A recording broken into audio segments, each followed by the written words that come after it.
आज की कहानी में जानेंगे सतभक्ति की शक्ति की एक अनोखी दास्तान, जिसे सुनकर आपको भी संत रामपाल जी महाराज की असीमित शक्तियों का एहसास होने लगेगा।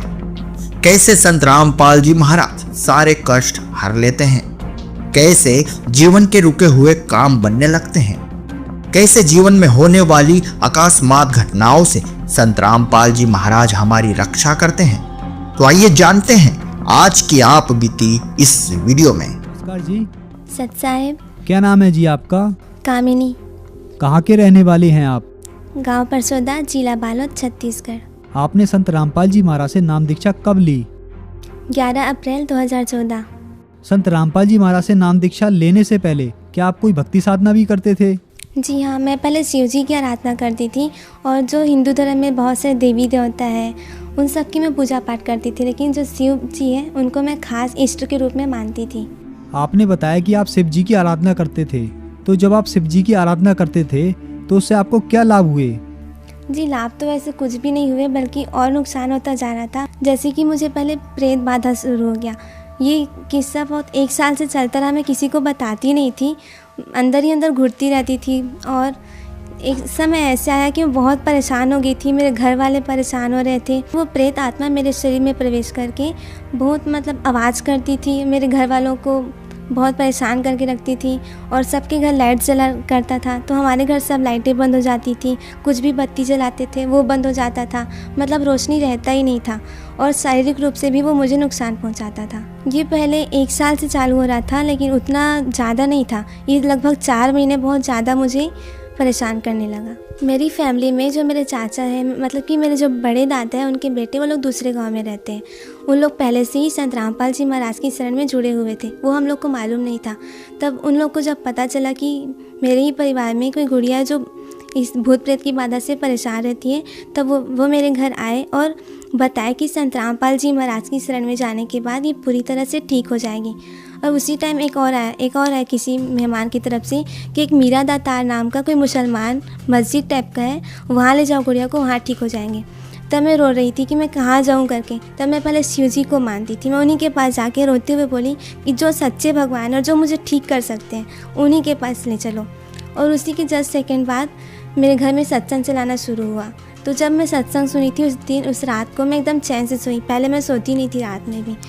तो फिर उसके बाद सेकंड दिन फिर ऐसे ही सत्संग सुन के अच्छे से सोई। किसका सत्संग चलता था? संत रामपाल जी महाराज का।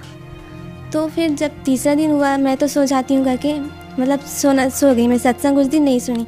फिर रात में वही जो किस्सा होता था भूत प्रेत वाला, फिर से चिल्लाना और मारपीट करना और लाइट्स बुझ जाना, लाइट जलता ही नहीं था हमारे घर, ये सब होता था। फिर मेरे चाचा जी है वो गेस किए कि ये संत रामपाल जी महाराज का सत्संग सुनती है, उस दिन तो अच्छे से सोती है और बाकी दिन वे सो नहीं पाती। तो डेली हम लोग सत्संग सुनना स्टार्ट किए। तब हमें ज्ञान हुआ कि ब्रह्मा विष्णु महेश की भक्ति करने वालों को कोई सुख नहीं मिलता। वो लोग हमारी किस्मत से अधिक कुछ दे भी नहीं सकते। वो लोग सच्चे भगवान नहीं हैं, उनसे बड़े कोई और भगवान है। ये जब बात हमें पता चली, हमने तुरंत हमारे रूम में बहुत सारे देवी देवताओं की फ़ोटो लगी थी और शंकर जी का तो बहुत सारा लगा था। सारे फ़ोटोज़ हमने निकाल के अलग से छज्जे पे टांग दिया और उस दिन से हम लोग थोड़ा ठीक रहने लगे। फिर उसके बाद मेरा 10th का एग्ज़ाम चला था, तो मैं बोली पहले एग्ज़ाम दिला लेती हूँ, उसके बाद हम लोग कुछ सोचेंगे करके। तो फिर संत रामपाल जी महाराज का हम सत्संग सुनते सुनते बहुत सारे हमें ज्ञान हुआ कि सबसे बड़े भगवान कोई और है। तो हमने पूरा ठान लिया कि हम तो जाएंगे ही बरवाला करके। तब जैसे ही मेरा एग्ज़ाम हुआ, हमने तुरंत रिजर्वेशन करवाया और सतलोक आश्रम बरवाला जिला हिसार हरियाणा में गए। और वहाँ मैं और मेरे माँ पापा हम तीनों ने संत रामपाल जी महाराज से दीक्षा ली और उनका आशीर्वाद जब हमें मिला, उस दिन से हम लोग पूरी तरह से ठीक है। आपने बताया कि आपने संत रामपाल जी महाराज से नाम दीक्षा ली। हमने सुना है कि संत रामपाल जी महाराज से नाम दीक्षा लेने से बहुत सारे लाभ प्राप्त होते हैं, तो क्या आपको भी कोई लाभ प्राप्त हुए? जी, लाभ तो बहुत सारे हुए। एक तो पहला ये आध्यात्मिक लाभ। मैं जब से छोटी थी बहुत सारे आध्यात्मिक मेरे माइंड में क्वेश्चन रहता था कि सृष्टि की रचना कैसे हुई होगी, हम लोग कहाँ से आए होंगे, और भगवान तो एक है बोलते हैं, पर यहाँ तो बहुत सारे देवी देवताओं की भक्ति हमें करवाई जाती है। तो ये सब जो मेरे मन में शंकाएँ रहती थी वो संत रामपाल जी महाराज की शरण में जाने से ही क्लियर हुई। और दूसरा लाभ ये कि मुझ में एक शक्ति थी कि अगर कोई मरने वाला रहता था वो मैं जान जाती थी। जैसे कि कोई भी मरता है तो उसके बॉडी से एक स्मेल आता है, वो मैं सूंघ के समझ जाती थी कि वो मरने वाला है, और वही स्मेल मेरे बॉडी से भी आ रहा था। तो ये श्योर था कि मैं तो मरूंगी ही। पर संत रामपाल जी महाराज ने अपना आशीर्वाद भरा हाथ जब मेरे सिर पे रखा, आज तक मुझे कुछ नहीं हुआ, मैं आपके सामने खड़ी हूँ। फिर भी जब मैं संत रामपाल जी महाराज से नाम प्राप्त कर ली थी, उसके बाद भी ये शक्ति मेरे में थी, तो मैंने संत रामपाल जी महाराज के पास प्रार्थना लगवाई कि गुरुजी मुझे ये सब नहीं चाहिए, क्योंकि मुझे जब पता चलता है कि कोई मरने वाला है तो मैं रात भर सो नहीं पाती हूँ, मुझे बहुत डरावना लगता है। तो उसी दिन से संत रामपाल जी महाराज की कृपा से वो शक्ति मेरे में नहीं है। अब मैं जान भी नहीं पाती हूँ कि कोई मरने वाला है। और एक लाभ तो और हुआ कि बोलते हैं ना कि सद्गुरु शरण में आने से आई टले भला, जो मस्तक पे सूली हो वो कांटे में टल जा। ऐसे मेरे साथ जब हम लोग ऐसे कहीं जा रहे थे, वहाँ हमारा एक्सीडेंट हुआ था, उसमें मैं कहीं अलग गिरी थी, बाइक अलग गिरा था, मेरे साथ जो और 2 लोग थे वो लोग अलग गिरे थे। बहुत दर्दनाक हादसा हुआ था, मैं बेहोश हो चुकी थी। उस टाइम एकदम जितना चोट लगना था, जैसे हम लोग गिरे थे वैसा चोट हमें नहीं लगा, छोटा मोटा चोट लगा जो कुछ ही दिनों में ट्रीटमेंट करके ठीक हो गया। और उस टाइम बहुत लगातार मेरे साथ कुछ ना कुछ हादसा होता रहा।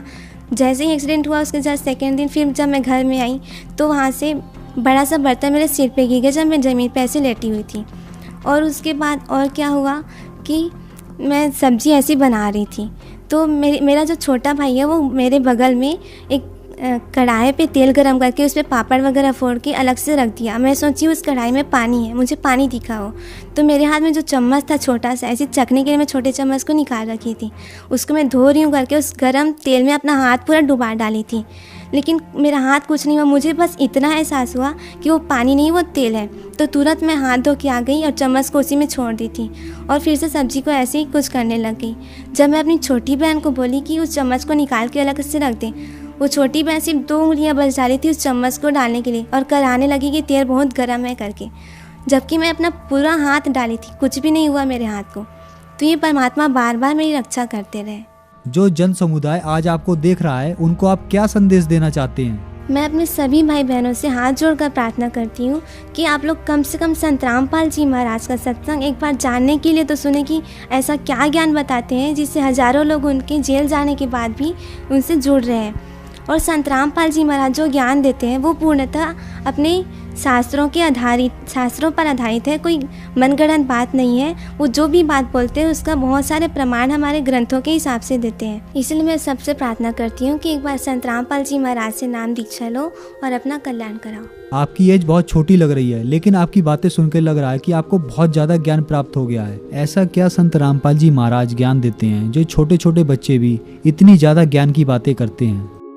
संत रामपाल जी महाराज हमारे जितने भी धर्म ग्रंथ है, शास्त्र है, उन सबको खोल खोल के दिखाते हैं और हम डेली उनका सत्संग सुनते हैं तो उनका ज्ञान ऐसा है कि डेली सुनने के कारण हमें याद भी हो जाता है और हमें बहुत सारी शिक्षाएं भी मिलती है। संत रामपाल जी महाराज जी का सत्संग बहुत सारे टीवी चैनल्स में आता है, उसके नीचे पट्टी चलती है, उस पट्टी पर बहुत सारे नंबर भी रहते हैं, उस नंबर पर हम कॉन्टेक्ट करके उनसे जुड़ सकते हैं। धन्यवाद जी।